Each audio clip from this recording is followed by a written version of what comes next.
A black pediatrician, Dr. Lena Hayes, is savagely pulled from her car, her wedding ring glinting on the asphalt as a racist cop snarls.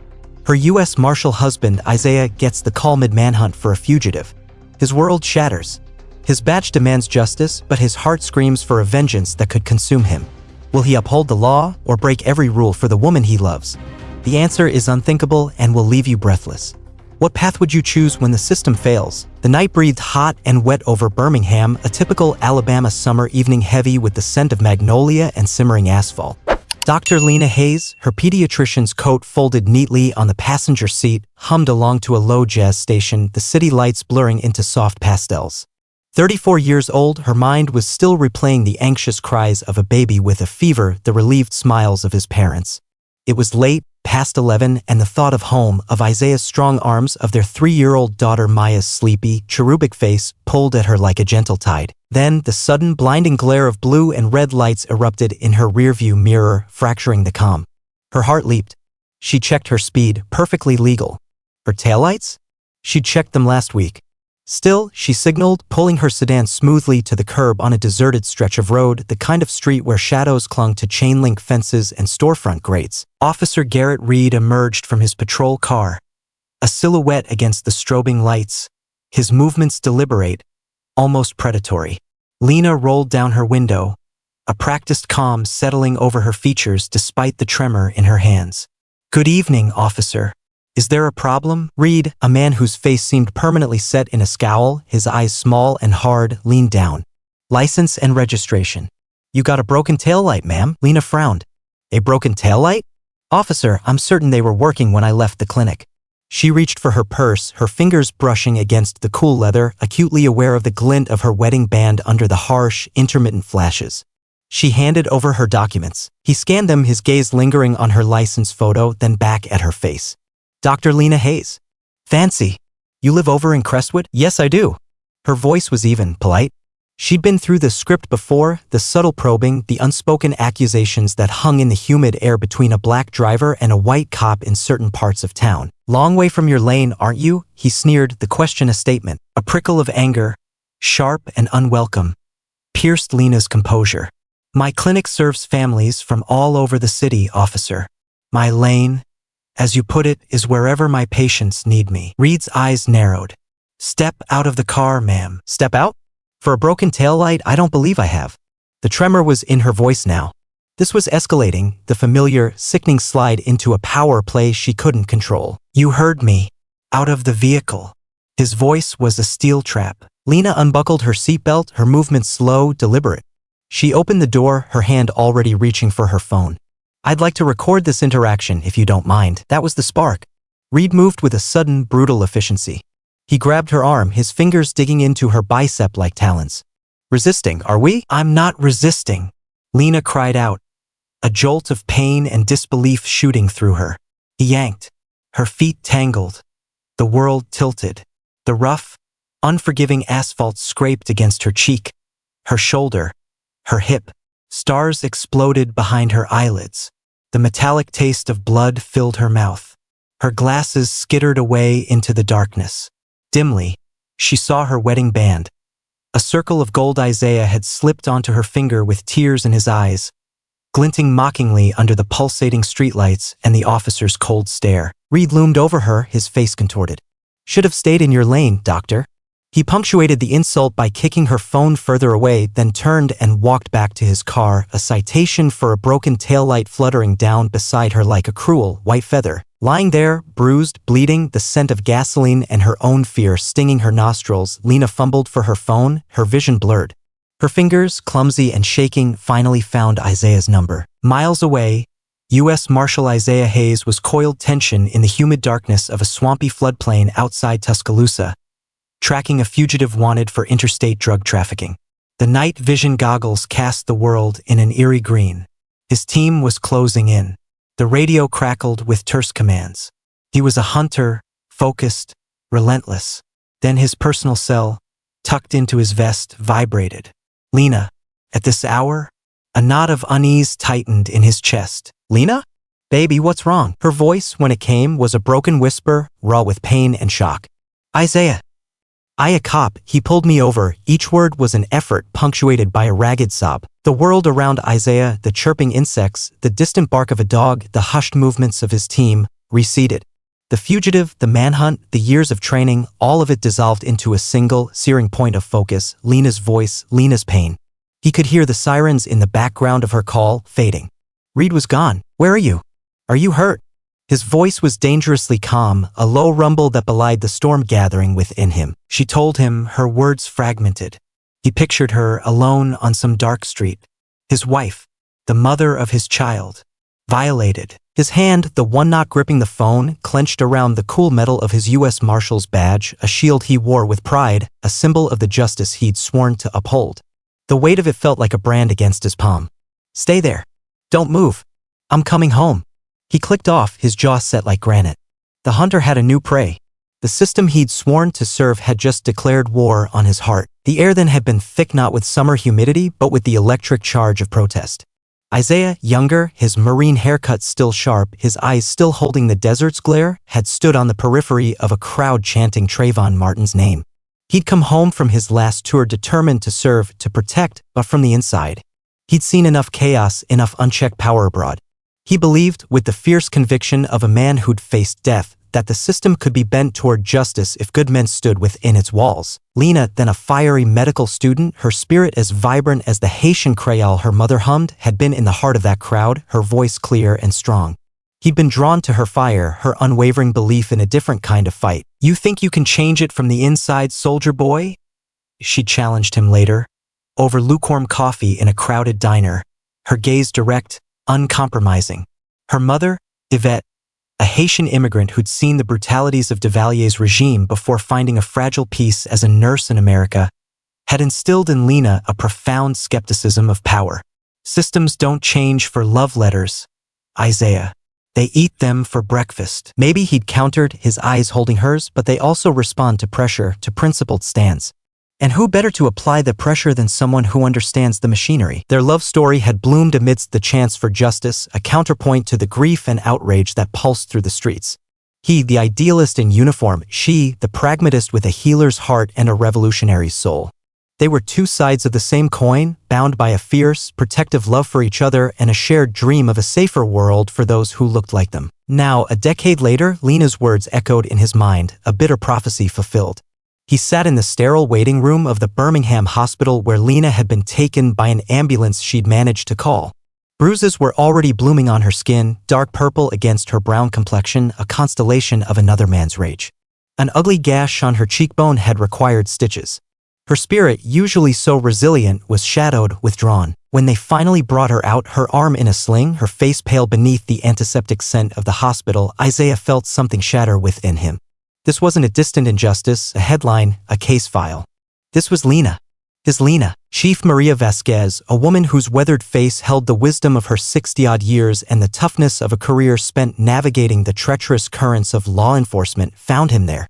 Latina, a trailblazer in her own right, she'd been Isaiah's mentor since he joined the Marshal's service, a voice of reason in a world often devoid of it. She placed a comforting hand on his shoulder, her touch surprisingly gentle. I heard what happened, Isaiah. I'm so sorry. Her dark eyes were filled with a weary understanding. Reed. He's got a reputation. Isaiah's voice was gravel. Reputation? He assaulted my wife. The words felt inadequate, a pale imitation of the fury that clawed at his insides. I know, Vasquez said softly. And you want to tear him apart. I get it. More than you know. She paused, her gaze searching his. But revenge won't heal her, Isaiah.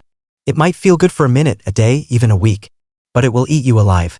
And it won't fix what's broken in him or in the department that lets men like him wear a badge. Her words were meant to soothe, to guide, but they landed like embers on dry tinder. Fix the department? He wanted to break the man. He wanted Garrett Reed to feel a fraction of the pain, the humiliation Lena was enduring. Back in their quiet Crestwood home, the air was heavy with unspoken words. Lena lay on the sofa, a light blanket drawn up to her chin despite the warmth of the house. Yvette, Lena's mother, had arrived like a quiet storm of efficiency and comfort, her presence a soothing balm. She moved about the kitchen, the rhythmic clinking of teacups a counterpoint to the tense silence. Isaiah watched Lena. Her eyes were fixed on a crayon drawing taped to the refrigerator. Mommy at work? Maya had proudly proclaimed. a brightly colored stick figure with a stethoscope and a wide, smiling face. The contrast between that innocent depiction and the bruised, hurting woman before him was a fresh stab of pain. He knew, Lena whispered, her voice hoarse.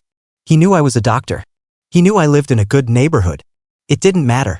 She turned her head, her eyes, usually so bright, clouded with a pain that went deeper than the physical. It was my skin, Isaiah. Just my skin. He knelt beside her, taking her uninjured hand, his touch gentle. I'll handle it, Lena.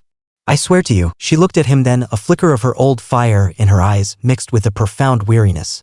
How, Isaiah? With your badge? The same kind of badge he wore when he threw me to the ground? Will yours protect me next time? Will it protect Maya? Her questions were knives, twisting in the raw wound of his helplessness. He was a U.S. Marshal, a man trained to hunt down the most dangerous criminals, a man who carried the authority of the federal government. Yet, he couldn't protect his own wife from a beat cop on a power trip. Later that night, as Lena slept fitfully, aided by medication, Isaiah found Yvette in the living room. She wasn't humming her usual Haitian lullabies. Instead, she was sitting in the dim light, pieces of brightly colored fabric spread around her, old nursing scrubs, vibrant remnants of Lena's old clothes, scraps from Maya's baby blankets. She was piecing them together, her needle moving with a steady, practiced rhythm. A quilt. Our pain has patterns, Isaiah, Yvette said softly, not looking up from her work. Her accent, usually a gentle melody, was imbued with a sorrowful weight. This violence, this disregard, it's an old story, woven into the fabric of our lives. Generation after generation.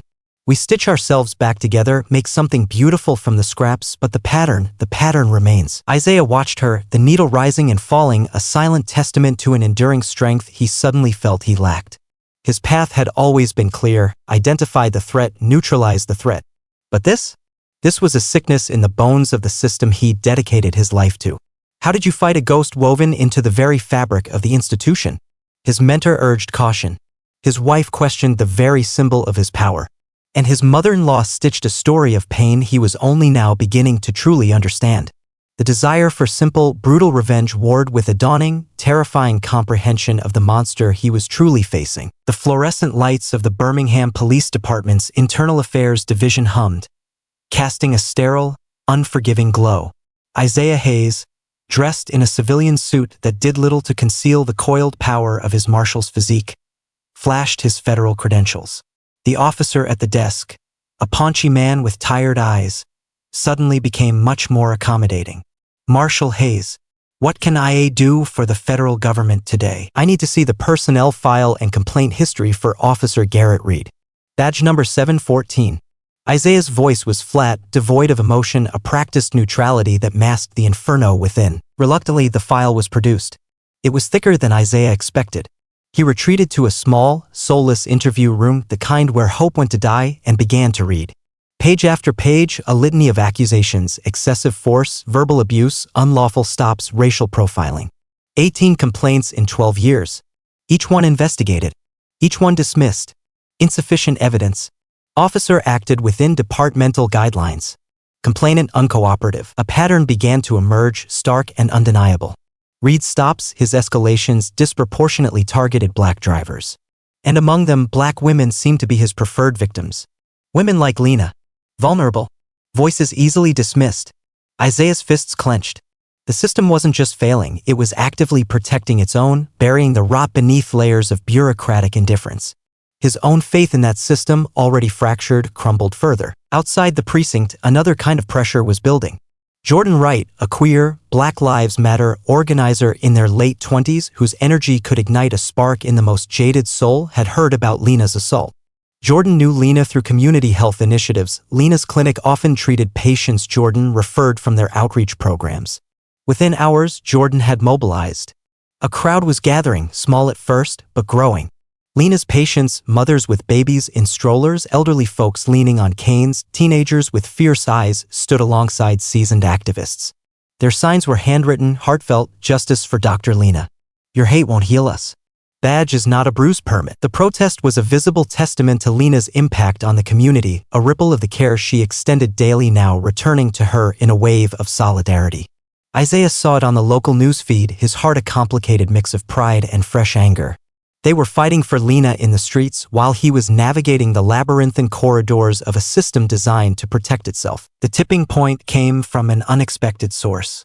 Officer Emily Park, Reed's partner, a Korean-American rookie barely 6 months on the force, had been in the passenger seat of the patrol car that night.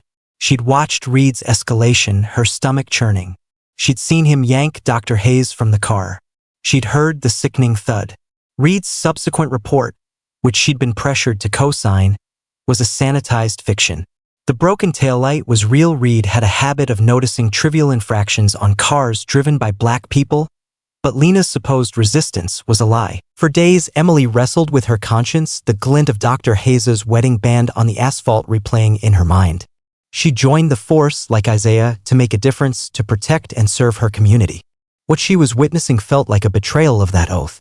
The image of her own immigrant parents, the struggles they'd faced, the quiet dignity they carried, warred with the aggressive, cynical culture she was encountering in the precinct. Finally, haunted and resolute, Emily Park made an anonymous call to Jordan Wright, whom she knew by reputation as a tenacious advocate. "I have the Bodycam footage," she'd whispered, her voice trembling. "From Officer Reed's camera. He turned it off right after, but it caught most of it." The footage, leaked through Jordan to an independent journalist, exploded online. There was Lena, polite, questioning. There was Reed, aggressive, dismissive. Then the brutal, swift violence. The glint of the wedding band. Reed snarling, "Should have stayed in your lane." It was raw, undeniable, and it painted a picture far more damning than any written complaint. Viral outrage erupted. Calls for Reed's dismissal, for his arrest, flooded the mayor's office, the police chief's office, social media. The city, already simmering with racial tensions, felt like it was about to boil over. At home, Lena watched the news reports, her face a mask of pain and weary anger.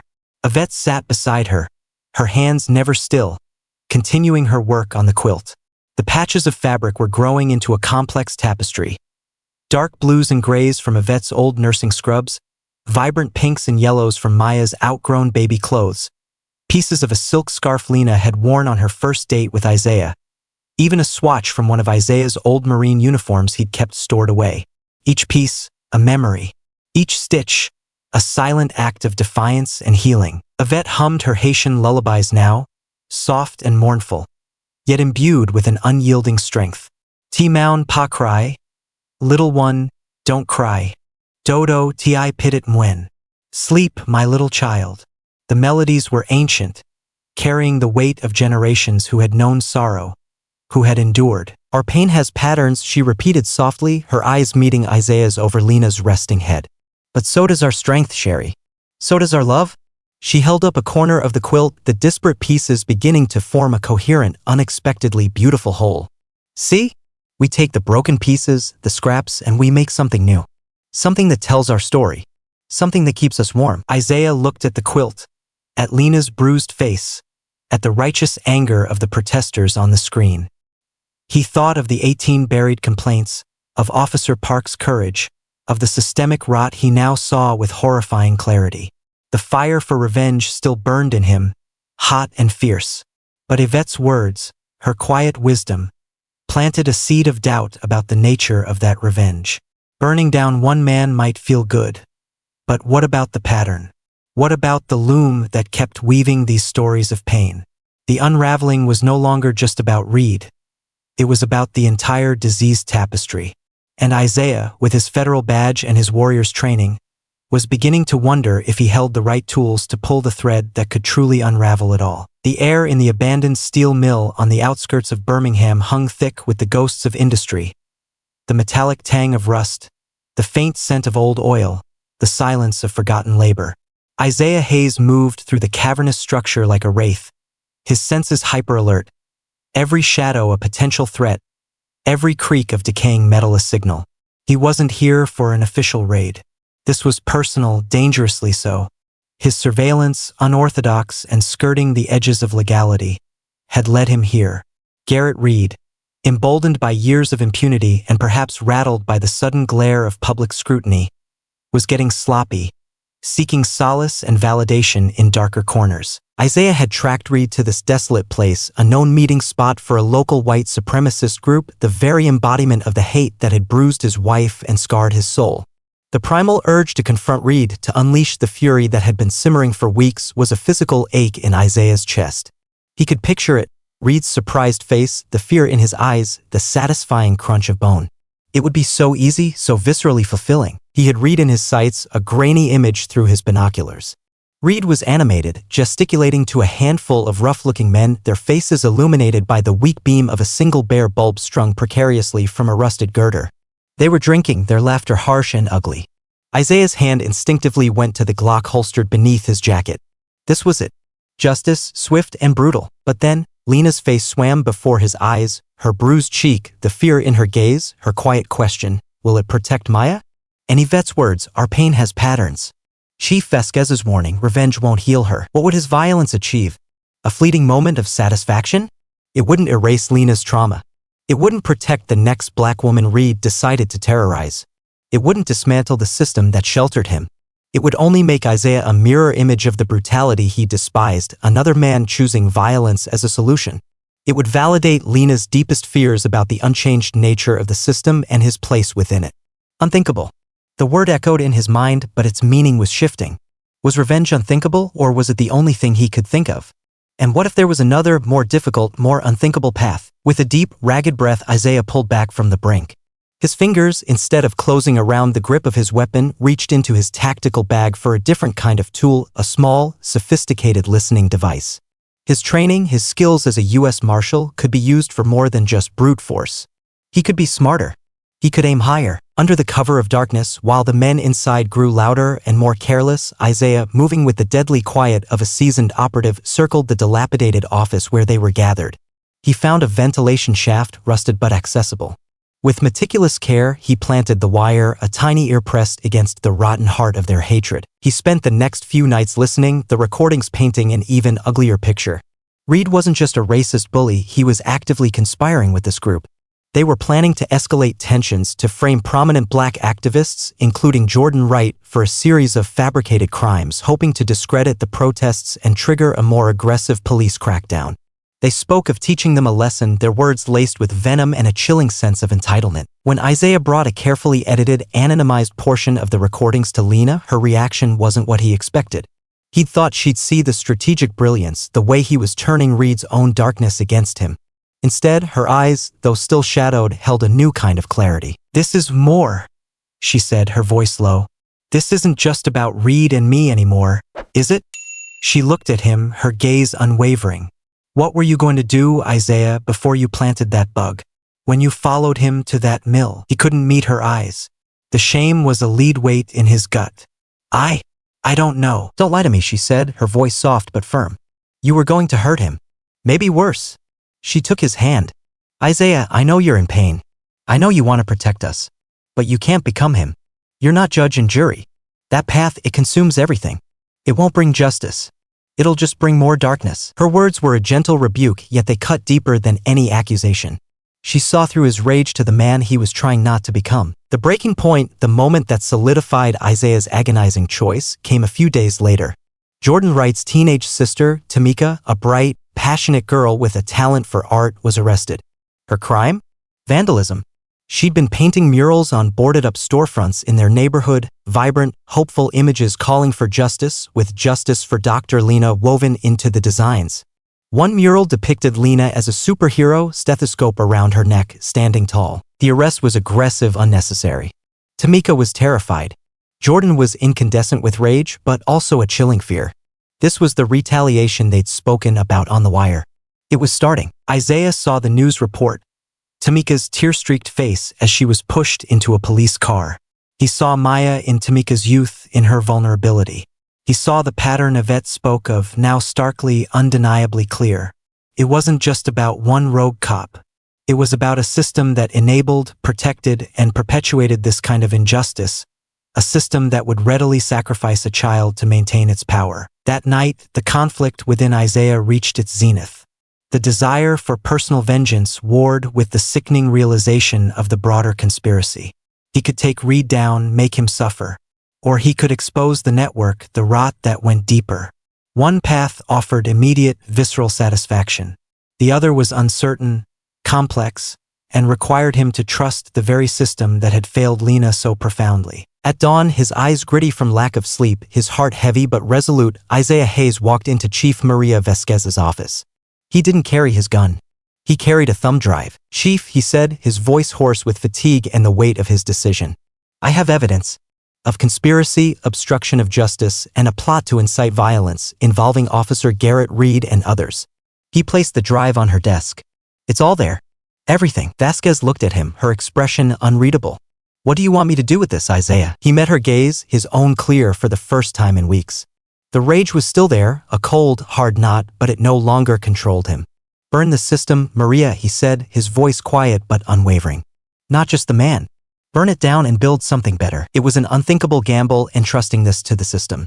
But perhaps, he thought, the most unthinkable acts were the ones that chose creation over destruction, hope over despair, even when every fiber of your being screamed for retribution. The air in the federal courthouse in Montgomery was thick with anticipation. Sunlight, fractured by the tall, arched windows, laid stripes across the polished wood and the solemn faces of the spectators. Lena Hayes sat at the prosecution's table, poised and dignified, Yvette and Jordan right behind her, silent pillars of support. Isaiah was in the gallery, not as a U.S. Marshal, but as a husband, a witness, a man who had chosen a different, harder path. The evidence from Isaiah's wiretap, meticulously verified and expanded upon by a federal task force Vasquez had swiftly and discreetly assembled, had blown the case wide open. Garrett Reed wasn't just facing charges for the assault on Lena. He and several members of the white supremacist group were indicted on a raft of federal charges, including conspiracy to violate civil rights. Officer Emily Park, granted immunity, had provided crucial testimony corroborating the internal affairs failures and Reed's pattern of abuse. Reed, stripped of his badge and bravado, looked small and pale at the defense table. The trial had been swift, the evidence overwhelming. The jury returned guilty verdicts on most counts. A ripple of relief, of muted triumph, went through Lena's supporters. But when it was Lena's turn to give her victim impact statement, she didn't focus on Reed's brutality alone. She stood tall, her voice clear and steady, addressing not just the judge, but the entire courtroom, the entire system. "Your Honor," she began, her gaze sweeping over the faces before her, "the man convicted today caused me great harm, physical and emotional. He violated my rights, my dignity, my sense of safety. But my story is not unique. It is one of many, a symptom of a deeper, more pervasive sickness." She paused, her eyes finding Isaiah's in the gallery. "My husband is a U.S. Marshal. He carries a badge, a symbol of federal authority, of protection. But his badge didn't protect me that night. Couldn't, because the man who attacked me also wore a badge. And in that moment, on that dark street, my skin undid me. My blackness, in his eyes, negated my profession, my humanity, my husband's shield." Her words hung in the air, heavy and undeniable. "This isn't just about one bad apple, Your Honor. It's about an orchard that has been allowed to grow rotten fruit for far too long. It's about a system that protects its own, that buries complaints, that devalues black lives and black bodies. Garrett Reed is a product of that system. And while his conviction brings a measure of justice, it does not cure the disease." She concluded, her voice ringing with a quiet power. "The true reckoning comes not just from punishing individuals, but from dismantling the structures that allow such abuses to flourish. My healing, our community's healing, depends on that deeper change." A profound silence followed her statement. Even the judge seemed moved, his customary sternness softened by a look of somber reflection. Reed was sentenced to a significant prison term, a victory, yes, but Lena's words had reframed it as a single battle in a much larger war. A week later, Isaiah Hayes submitted his resignation to the U.S. Marshal Service. He met Chief Vasquez in her office, the same office where he'd handed her the thumb drive. He placed his badge on her desk. "I can't wear this anymore, Maria," he said, his voice tinged with sadness but no regret. "Not while the system it represents is so fundamentally flawed. I tried to change it from the inside. Maybe I did, a little. But I need to fight a different way now." Vasquez picked up the badge, its metal cool in her palm. "I understand, Isaiah. And I'm proud of you. What you did, it took more courage than kicking down a door." She looked at him, a rare smile touching her lips. "The system isn't fixed. Not by a long shot. But you created a crack, let in some light. And maybe, just maybe, others will help widen it." Isaiah didn't walk away from the fight. Instead, he walked towards a new one. He partnered with Jordan Wright, channeling his skills, his knowledge of law enforcement tactics, and his burning desire for real justice into a new nonprofit. Their mission, to train and empower community watch groups, to teach citizens their rights, to build bridges of accountability between communities and the police, and to advocate for systemic reforms. It was a different kind of shield, a different kind of service. Life began to find a new rhythm. Lena's bruises faded, though the emotional scars remained, tended by therapy, by the love of her family, and by her unwavering commitment to her patients. Yvette's quilt was completed, a vibrant, complex masterpiece of resilience, each stitch a testament to survival and hope. It hung in their living room, a constant reminder of the patterns of pain and the stronger patterns of love and community. One afternoon, a letter arrived for Lena, addressed in a youthful, hesitant hand. It was from Lily Reed, Garrett Reed's teenage daughter. "Dear Dr. Hayes," it read, "I don't know if you'll read this. My mom said I should write it. I heard what my dad did to you. I saw it on the news. I'm so sorry. He used to be different. Or maybe I just didn't see. I don't understand why he became so angry. I just wanted to say I'm ashamed, and I'm sorry he hurt you. I don't want to be like that. I'll do better." Lena read the letter, tears welling in her eyes. She showed it to Isaiah. It was a small, fragile seed of hope from an unexpected place. The cycle of hate wasn't inevitable. Change, however incremental, was possible. The story doesn't end with a gavel strike or a prison sentence. It ends months later, outside Lena's clinic. The building, once just a place of healing, now felt like a beacon. On the wall beside the entrance, where a blank space had once been, a stunning mural now blazed with color. Painted by Tamika, now a celebrated young artist, free and undaunted. It depicted a vibrant community, hands linked, faces diverse and strong. At its center was a figure reminiscent of Lena, not as a superhero, but as a healer, a mother, a woman of quiet strength, surrounded by children. Isaiah stood before it with Lena and Maya, who pointed excitedly at the bright colors. He reached into his pocket and pulled out his old U.S. Marshal's badge. For a moment, he just held it, feeling its familiar weight.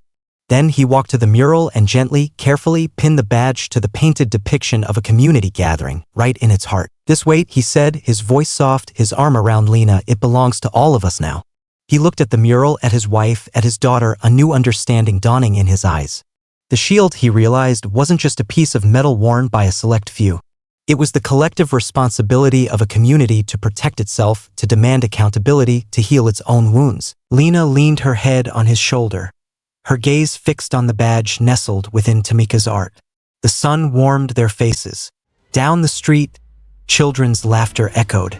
The fight was far from over, the patterns of injustice deeply woven. But here, in this small act, in this shared understanding, was a thread of hope, pulled with intention. Justice isn't a single verdict. It's the daily choice to see the patterns, then pull the thread. If Lena and Isaiah's powerful story resonated with you, we truly hope it brought value and sparked important reflection. To help us share more narratives that matter, please hit like, share with your friends, and subscribe for more. Thank you for watching.